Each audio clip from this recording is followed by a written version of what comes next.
New consumer price data for the month of July showing some relief from overall inflation after a disappointing jobs report. It's welcome news as the Federal Reserve mulls their next move on interest rates. Atra El-Nashar has a closer look at the numbers.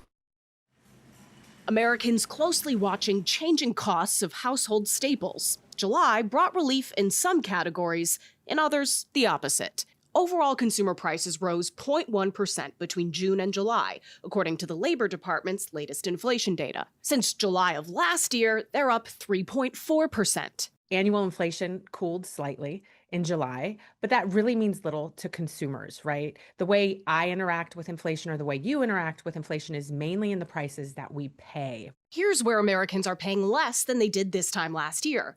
Used car prices down about 2%. Bacon down 2.8%, smartphones down 11%, and eggs down almost 26%, a recovery from last year's avian flu. On the other hand, sticker shock showing up on beef products, up 9.4% from a year ago. Coffee up more than 10%, garden and lawn services up more than 12%, and airfare more than 25% more expensive than last year. The most unpredictable part of many family budgets right now is energy.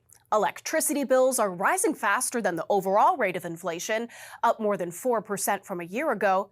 And then, of course, there's volatile gas and diesel prices from the Iran war. Until this week, the national average gas price has never been higher than $4 per gallon after August 10th.